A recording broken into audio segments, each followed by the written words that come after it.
Hello everyone, welcome to Thursday Tea Time History Chat Live. I hope you're all well. My name is Philippa. I am behind this channel and also behind British History Tours and British History events.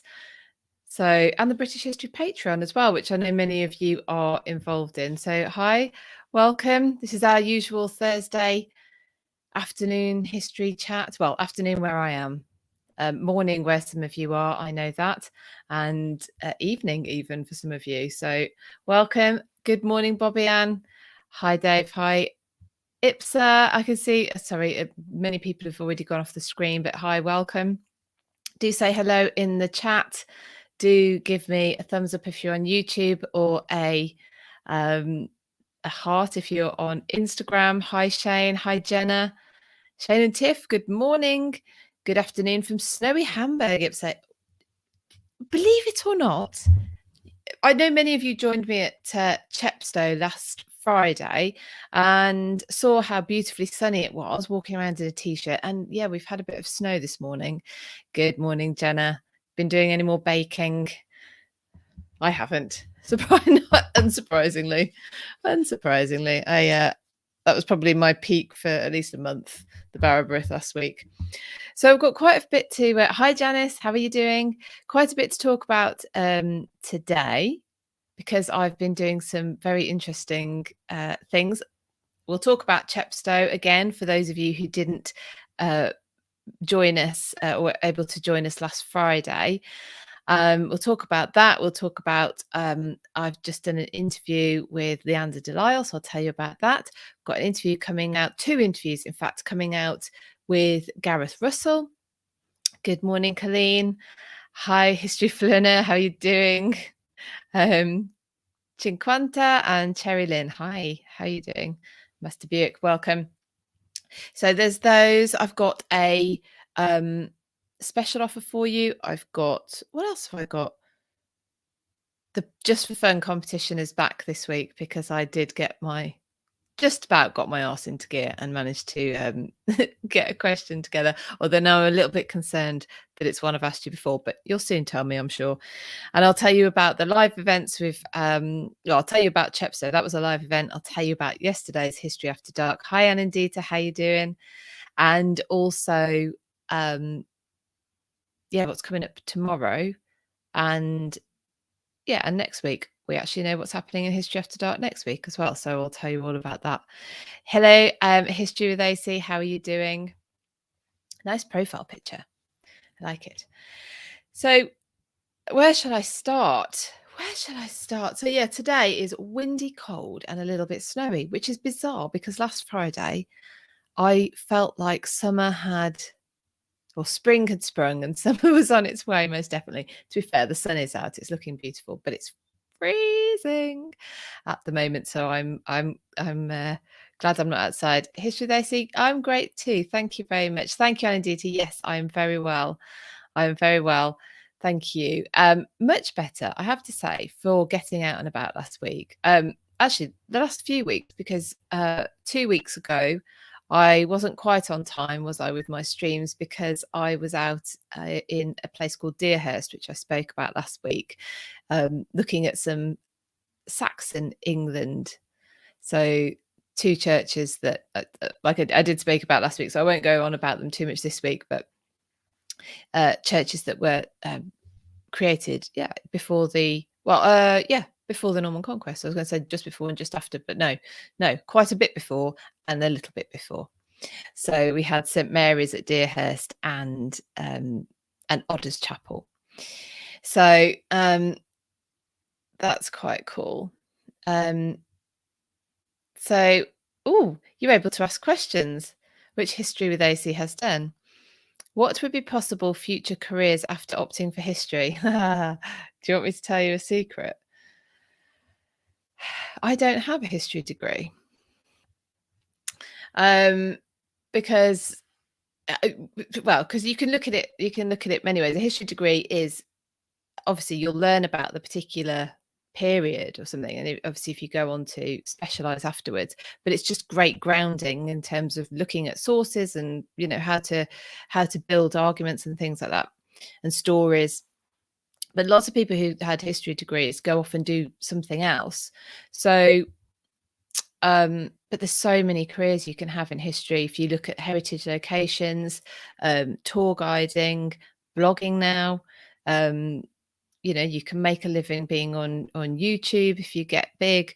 So there's quite a lot to do, plus just a good discipline, I think, that you would gather from doing that sort of degree, where you have to I hope, because I didn't do one, but look at evidence and look at, you know, maybe new viewpoints on it, and removing previous sort of ideas, removing, if you can, where you're coming from, and putting together arguments. So hope that helps a little bit. But there's quite a bit of work. Gosh, you could get into films, you could get into writing, all sorts.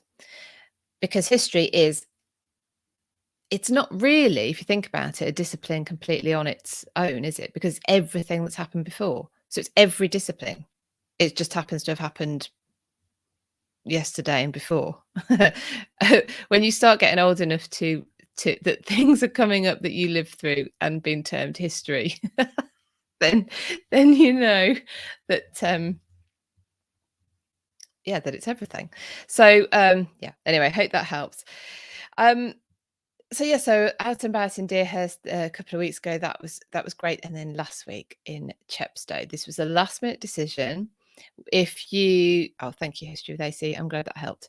So last week on this stream, you remember, maybe if you were here, that Sarah at the Tudor Travel Guide joined us spontaneously because she was at Chepstow. Now, we don't live massively far away from each other, Sarah and I, and she happened to mention on the stream that Chepstow was only an hour and a half away from her, so she didn't know why she'd never been before. And I looked out the window and it's sunny, and I started to think, well, it might only be an hour and a half away from me as well. Anyway, it was.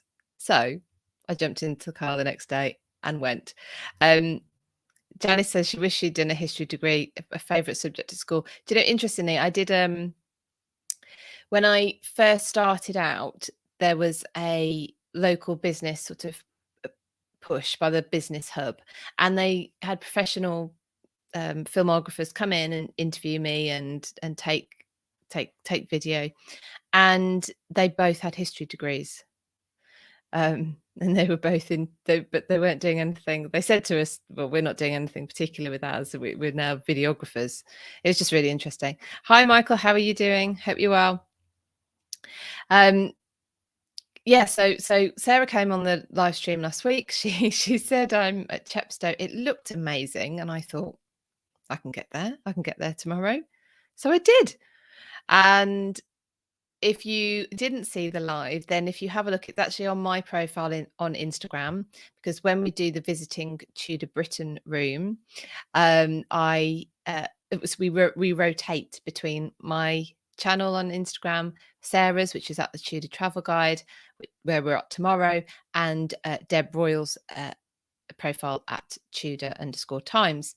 So so Janice says Philippa was stalking Sarah last week. That was fun. I did. What can I say? I did. Do you know? So I'll tell you, though, I combined it with another visit. So I'll tell you about that in a moment. So if you missed that and you want to see it, then check out my Instagram after this, on my TV tab, and you will see last week's Visiting Tudor Britain room. I was at Chepstow. By that point, Sarah had moved on. It was the day later. She was at Raglan Castle, which wasn't far away. And had I known she was staying in Chepstow, maybe I would have booked a room and we'd have had a wine by the river, but it wasn't to be this time. So I combined, though, my trip to Chepstow Castle, which I'll tell you more about in a moment, with a little jaunt out to try and find Offa's Dyke. See, I'm into the Saxon England. I can't, I'm not going to shake it. I don't think ever. The more I learn, the more I want to know. Now, Offa's Dyke might be something you've heard of, maybe not. Let me know in the comments. It's sort of something that everyone's heard of, at least around here, because it's not too far away from where I live, but not necessarily understood. And there's a good reason for that, which I'll come on to.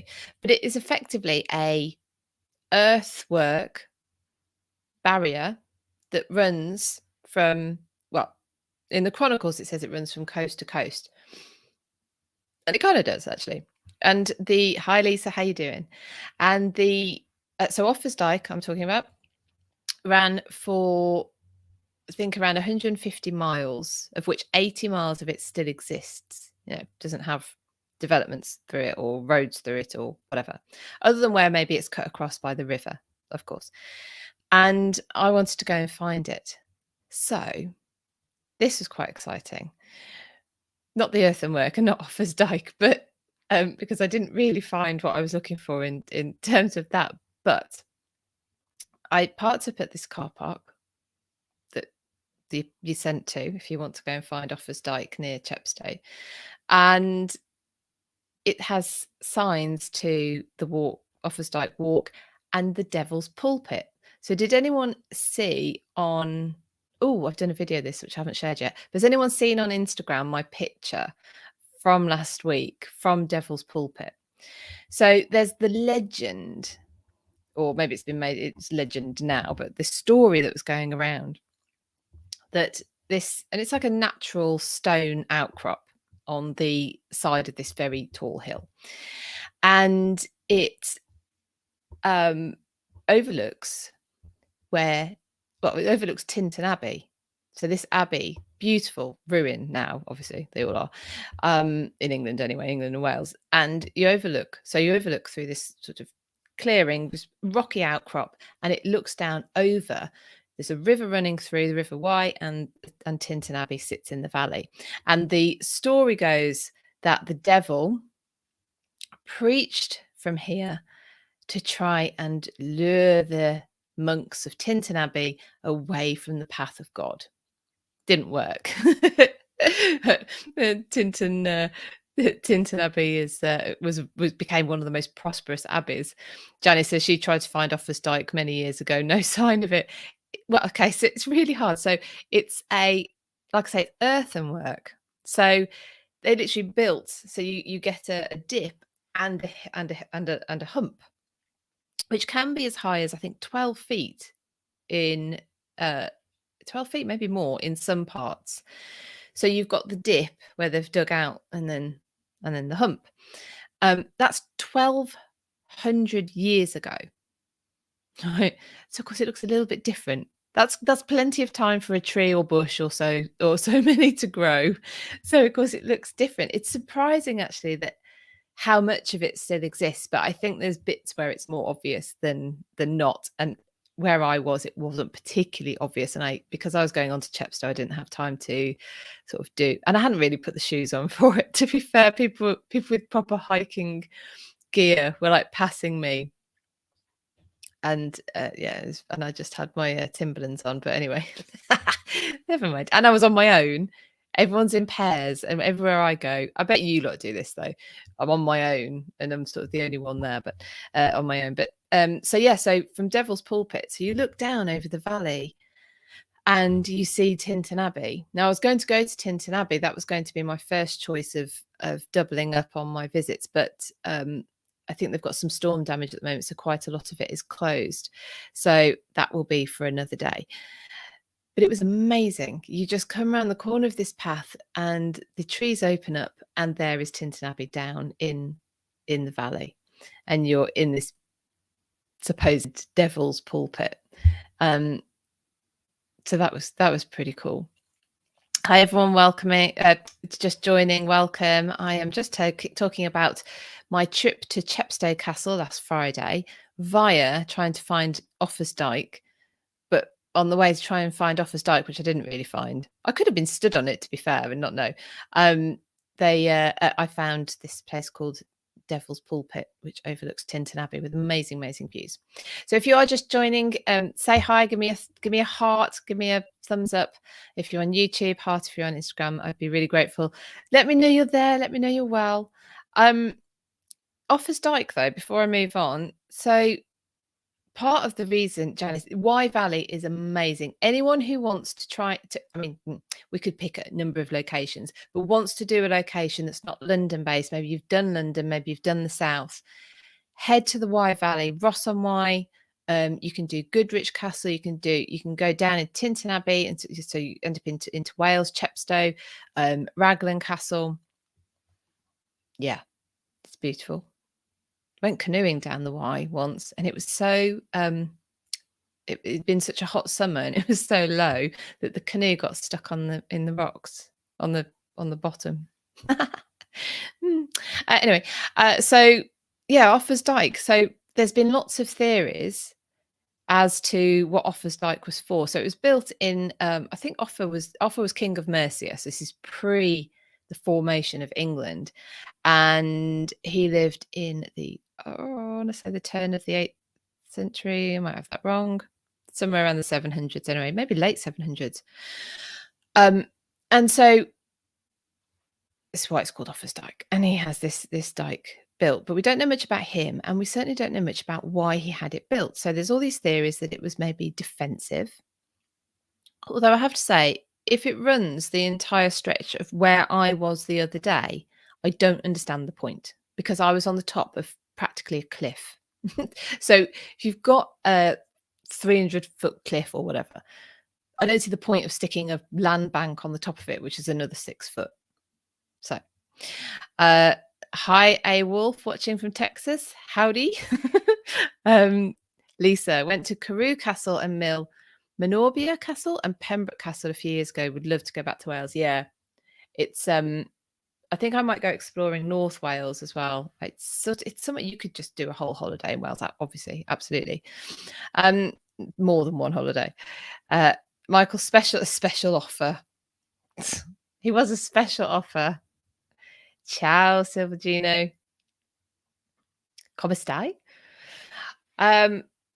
So if you want to listen to a great book about the Anglo-Saxons, listen to Mark Morris's book, and he talks. There's a chapter dedicated to Offa and the time of Offa, and so we've got this land bank. Was it defensive? Because we're on I should say we're on the border of England and Wales. Was it to stop hustle? Is it hustling? What is the word when you try and hustle cattle across the border? Okay. Anyway, trying to move like cattle that you're not supposed to. But again, the part that I was on the other day was at the top of a cliff, so that doesn't seem to ring true, does it? Anyway, Mark Morris basically concludes that the most probable thing is it was just a look what I can do. There were the context is that across Europe, these land banks were being a cattle drive, Jenny. Yeah, but isn't it? It's called like hustle. Is it hustling? Rustling. That's what I got. It's rustling, cattle rustling. That's what I couldn't think. Okay, so I was only off by a letter. We're okay. Yeah, but it seems very unlikely. Anyway, so yeah, the context is that basically across Europe, you had people, other kings, leaders, whatever, building these land banks. It's a bit of a status symbol, a power symbol. I want to say, if we're in History After Dark, I would term it something different, and that perhaps that is just what it was. I can put, yeah, thanks Janice, thanks Michael, thanks Colleen. Maybe it's just a symbol. I can get this many men for this many weeks to build this thing for the hell of it. There you go. So, but we'll never really know unless I don't know, unless there's a record somewhere, unless we manage to find a charter or something saying this is what I want to happen and this is why. But anyway, so that's where I went first, and then I went on to Chepstow. I was most delighted to find that the car park, anyone who knows me personally will know that parking is something that it's like a bane of my life. If the parking isn't easy, I won't go. I hate it. And the car park was right outside the castle. It was brilliant. I even took a photo and sent it to a friend. It was that easy. I was so delighted. So you park right by the castle. There's a lovely visitor information centre there. And then I went into the castle, but they didn't have a cafe and it was lunchtime. So I had lunch at a pub next door called the 3 Tons.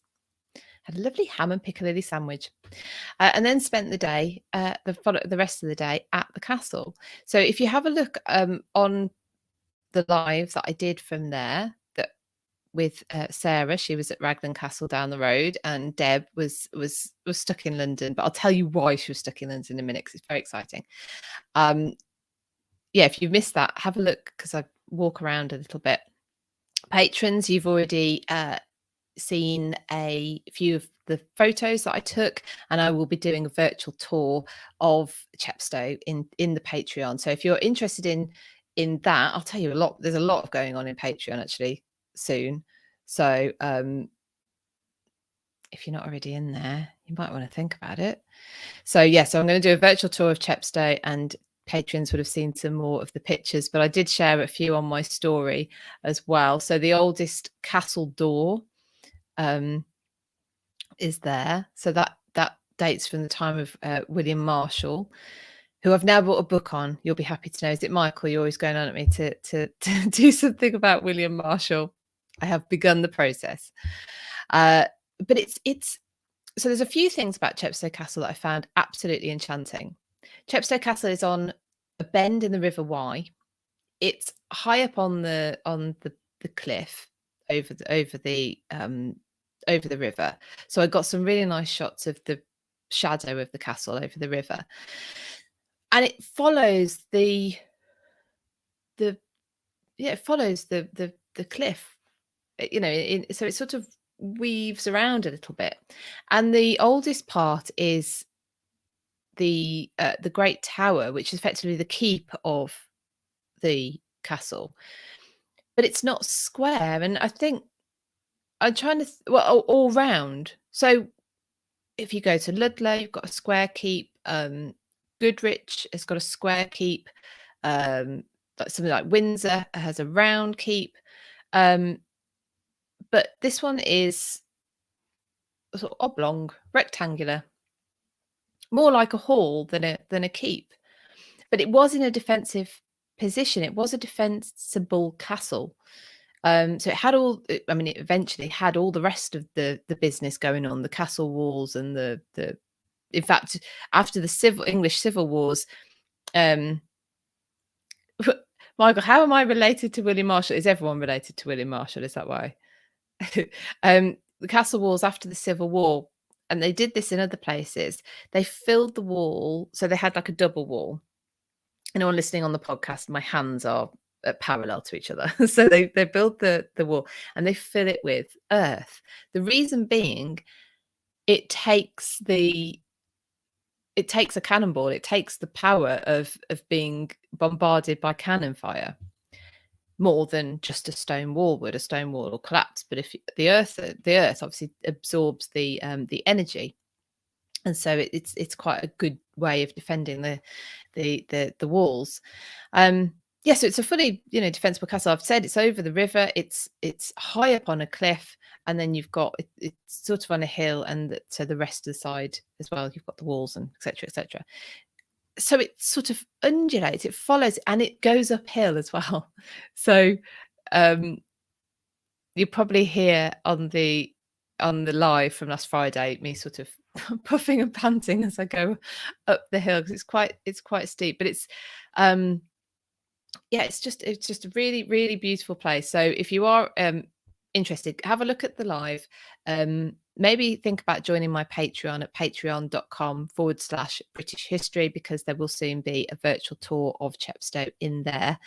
What I do with Patreon is we have a quarterly calendar. So we have coming up a few things I'll tell you about, and some of them are for everyone, and some of them are just for patrons. But so next week I've got the Tudor sibling blog. I talked about that last week, talking about the Tudor siblings, the half siblings, Elizabeth, Mary. So let's go in order: Mary, Elizabeth, Edward. Actually, it's Mary, Henry, Fitzroy, Elizabeth, Edward, isn't it? So the blog about that is out next week. And then yeah, so that's the last quarter. April is the last month of the quarter, so I will let everyone know soon what will be in the next quarter. So Jenna says she could talk now. She's at work. I had to get my inventory turned in. Good, prioritize your work. You probably should. But thank you for joining me while you're at work. Thank you everyone for joining me. I know you're all over the place. Some of you at work, some of you at home, some of you are getting ready for work, some of you are just finished work. It's really great to be all together in one place, isn't it? So let me just take a sip. So I will let everyone know. Now, one of the other things that's going to be available is the interview I did with Leanna de Lisle, which I recorded on Tuesday with her. And Leanna was talking to me about her new book on Henrietta Maria, which I've been very lucky to already read because it's not out yet. There's a bit of a perk of the job. So Leander has written a book about Henrietta Maria. Henrietta Maria, for those of you who don't know, was the wife of Charles I. She was French, and so she was married and married to Charles. Obviously, Charles I. So this is one of the most turbulent, if not one of the, we've had others, most turbulent time in history.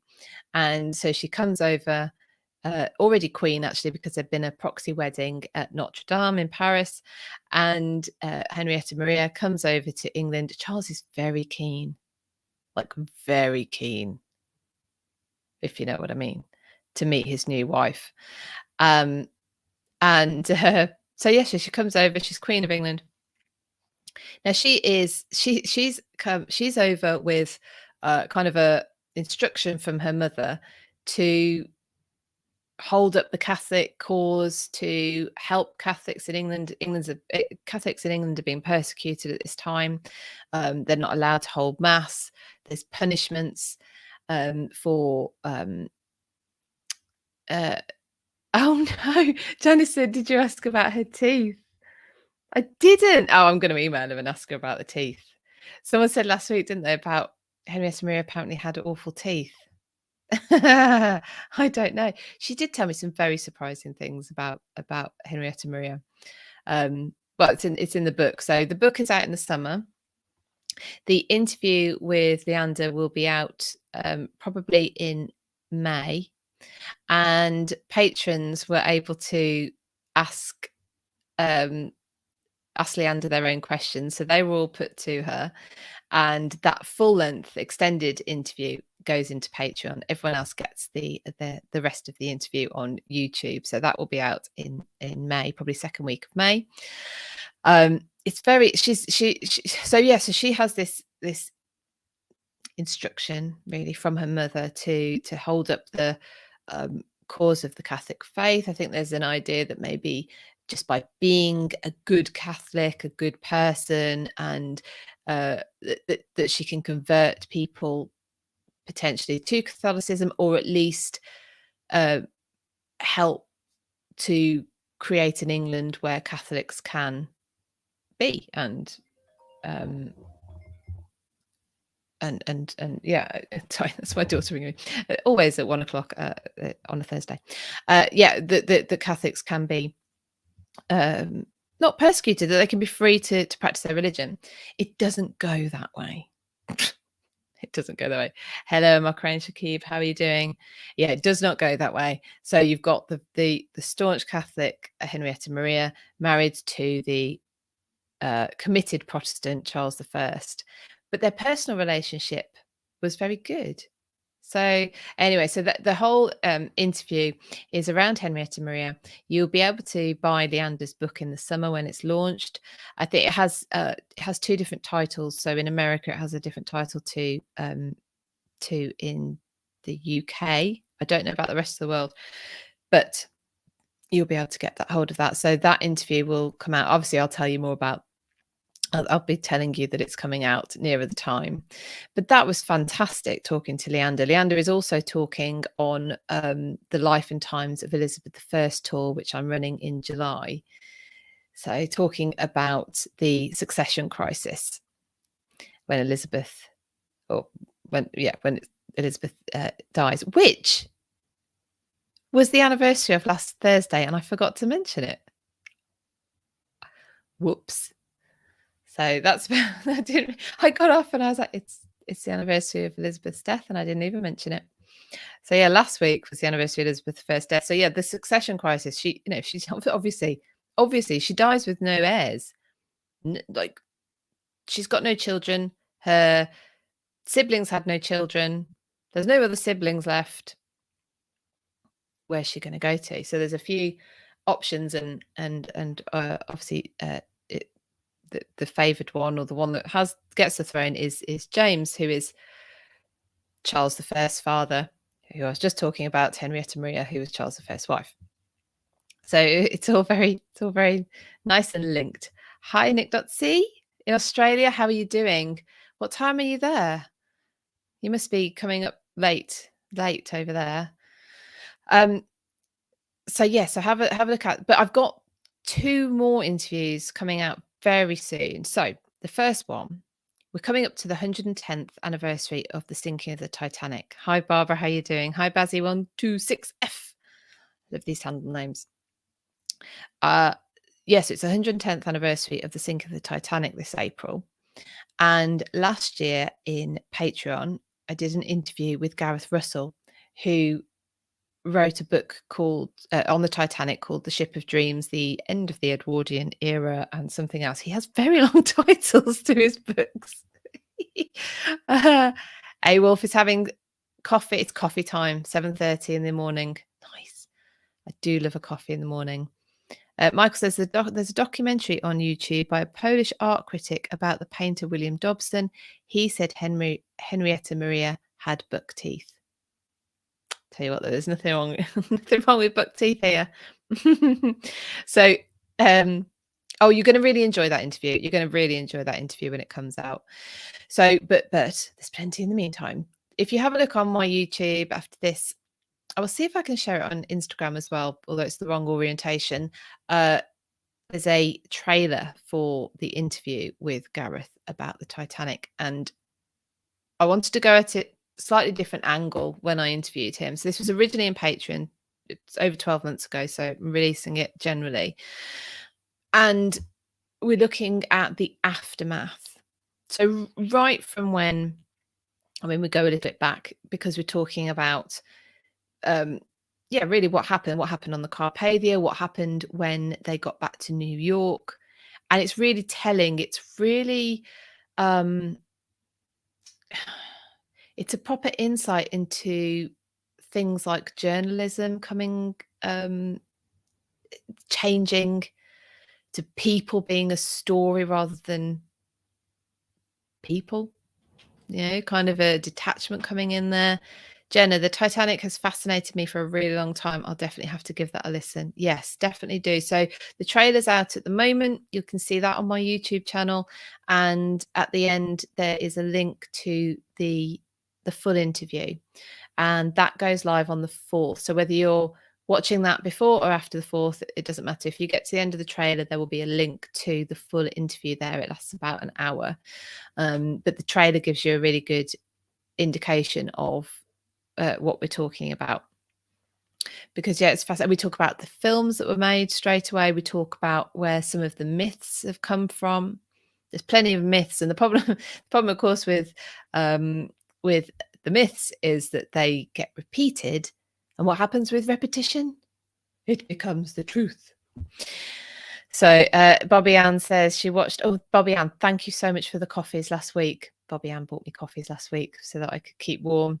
I'm watching the intro. I watched the intro on YouTube yesterday. Can't wait for the full interview. You'll really enjoy it.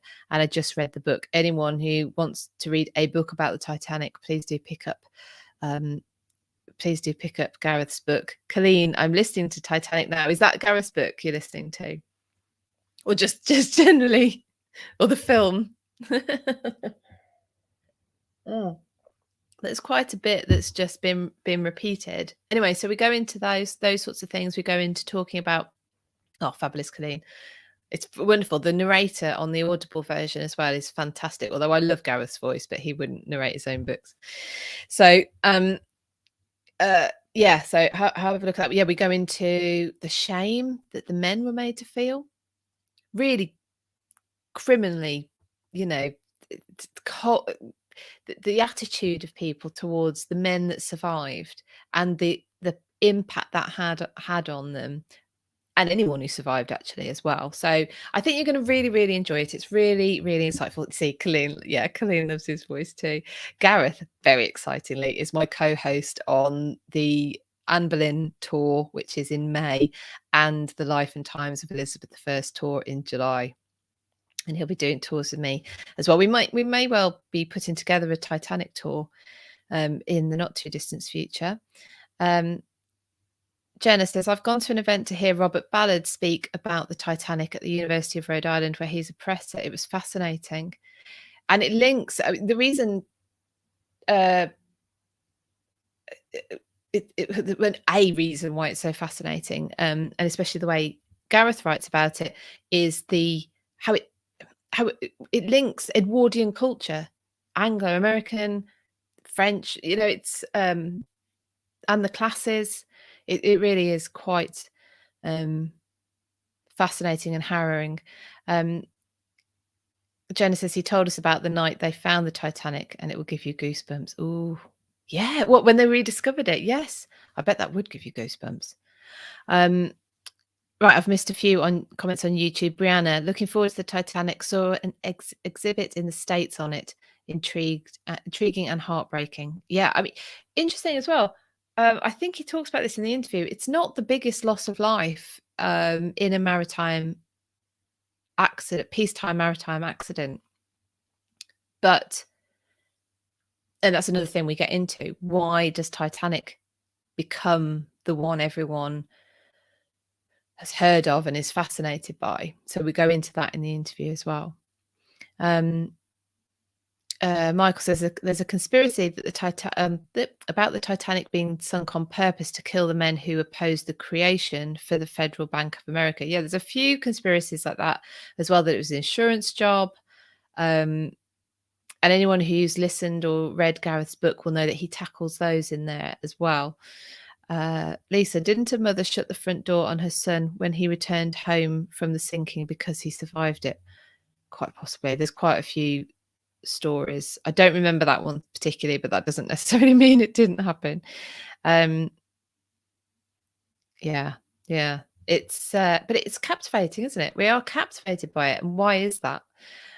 So yeah, we talk about that. So I think you're going to really enjoy that. So that will be out. So you can watch the trailer now, and that will be out on the 4th of April. Now, it will be followed hot on the heels of that interview with Gareth.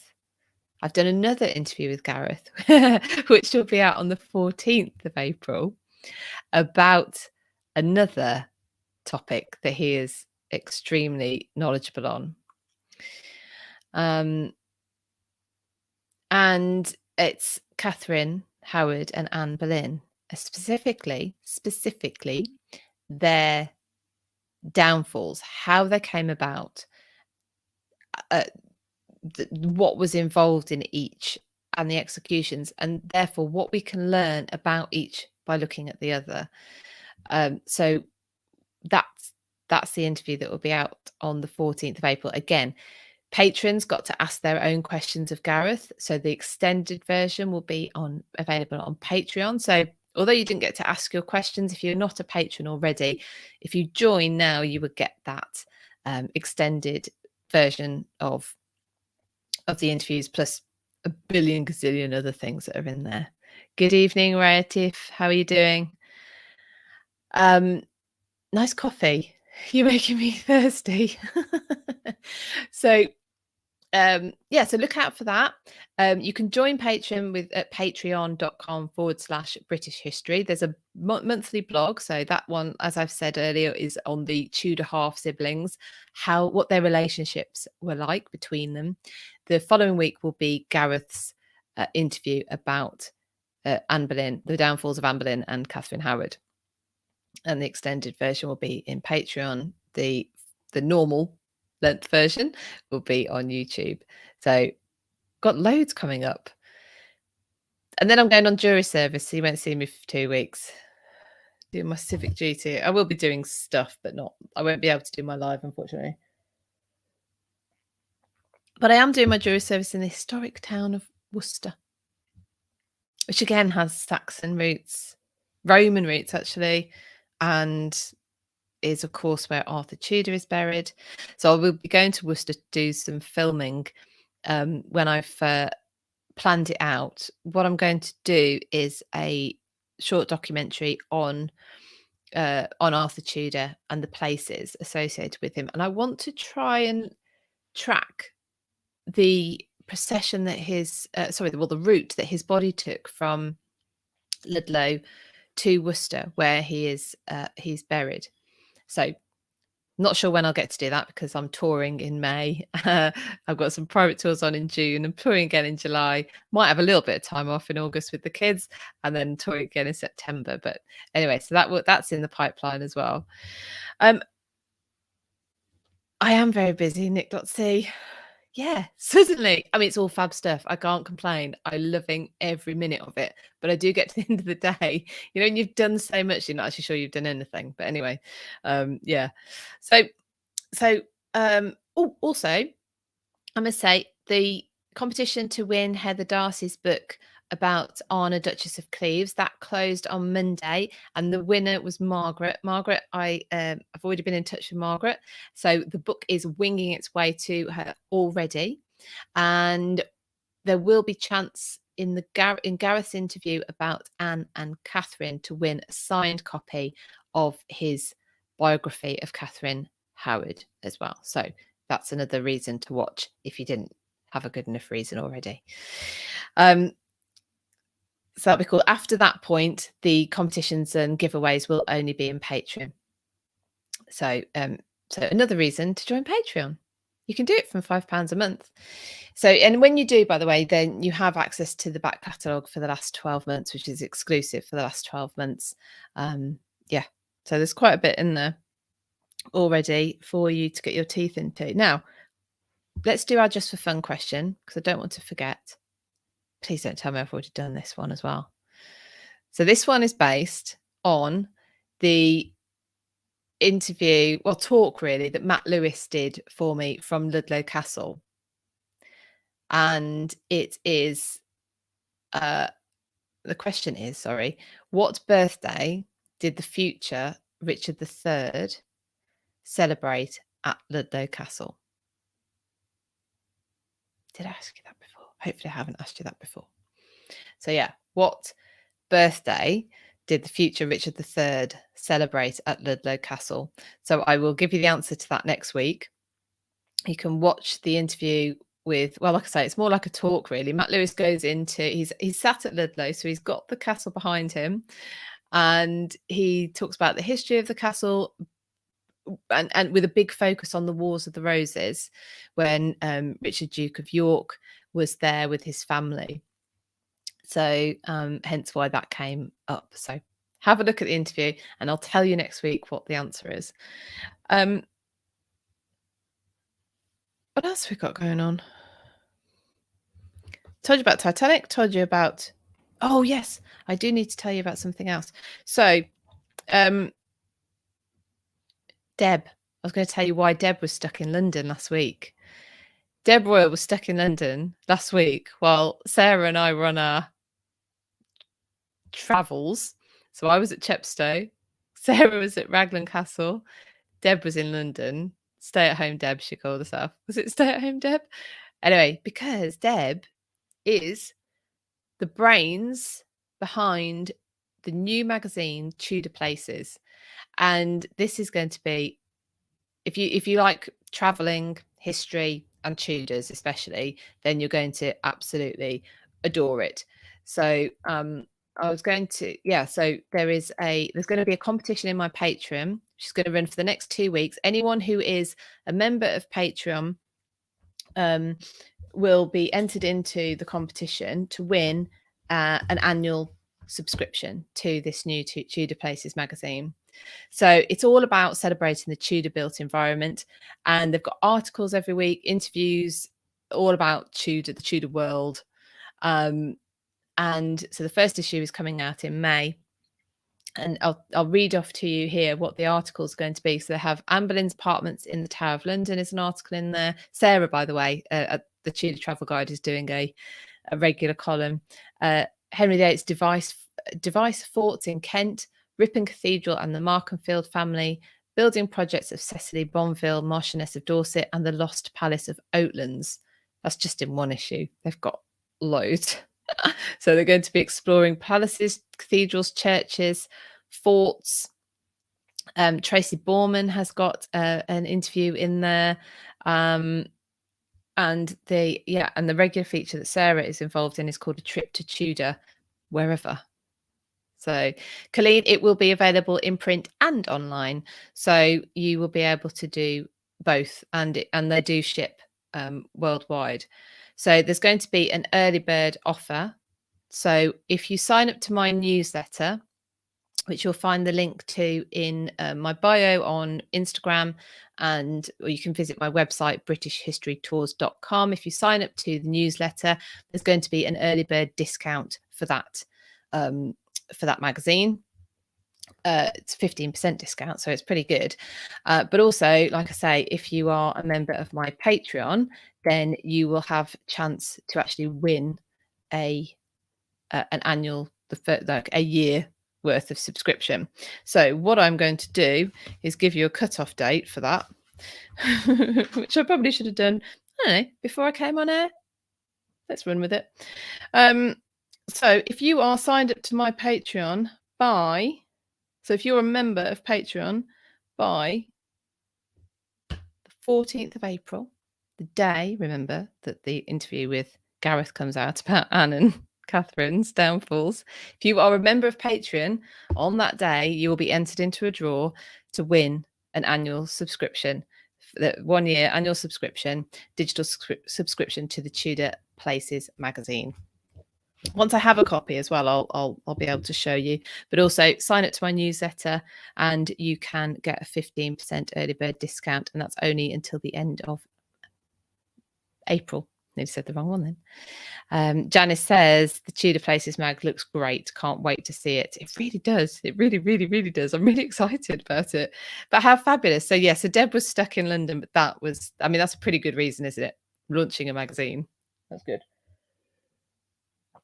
Now, other than going to Chepstow, I've been pretty much stuck at my desk because I'm full on into tour arrangements now. Obviously ready for May. The May tour is just under 7 weeks away. July is about 16 weeks away. So the September one will be, I don't know, 22 weeks away, something like that. So we're getting into the fine detail now of the arrangements. I just cannot overstate how excited I am to be getting back on tour. So I've told you about Leander's interview. I've told you about Gareth's interviews. The Titanic one will blow you away. Last night on History After Dark. So you can get this on history.after.dark on Instagram. The podcast, by the way, for History After Dark comes out every Monday. And if you go to our Instagram profile, history.after.dark, you will find a link to the podcast. And that is previous episodes. So if you missed any or you want to subject yourself to them again, then you can every Monday. That's not bad, is it? So sorry, Janice. Do existing patrons qualify for the subscription Yes. Oh, yes. Sorry. So the competition to win the annual subscription to Tudor Places, a digital annual subscription, that is valid for anyone who is a patron on the 14th of April. So as long as you're a paying patron on the 14th of April, then you will be entered into that competition. Yes, absolutely. And ongoing patrons will have a discount code for the magazine as well. So that's quite good, isn't it? So yeah, so last night in History After Dark, we talked about fantastical beasts and where in history to find them. It was just quite an interesting discussion. We talked about the Tower of London Menagerie. I was going to say that word wrong. And just the really weird exotic pets that people chose to have or got given. Actually, a lot were gifts. It didn't do well for one or the other. Generally, I didn't tell you about the drunken moose story actually on last night. There was a guy who was an explorer, I think. No, he was an astrologer. Don't know why that's relevant. And he had a pet moose who apparently it was always going to go wrong. Apparently his party trick was that he could drink any of this guy's guests under the table, so he could drink raw alcohol. Not really surprising because a moose is a lot bigger than a person. Anyway, it all went very wrong one day when he fell down the stairs drunk and it killed him. But the moose, not the man. Anyway, I didn't get to tell you that one last night. But we got to talk about lots of others. Falconry as well. We had an interesting discussion about falconry and how it affected the architecture of palaces. How if you're going to train a falcon, it's like training a dog. You have to be you can't sort of give it out to someone else to do. You have to do it yourself. So Henry would have like King Henry VIII would have trained his own falcons. We know he did. We know Catherine of Aragon did. Anne Boleyn would have done. They had to be. I just love the idea that no matter how high up in the human world you are, animals just treat you the same. I really like that. I like that. So that was last night. And next week, we're going to carry on with the animal theme, the beasts theme. And we will be talking about heraldry and the meaning of beasts in heraldry. So join us next week for History After Dark. It's 8:15 on a Wednesday evening, and you can catch all of the playbacks on our Instagram channel, which may well one day become a YouTube channel. We shall see. We're thinking about that at the moment.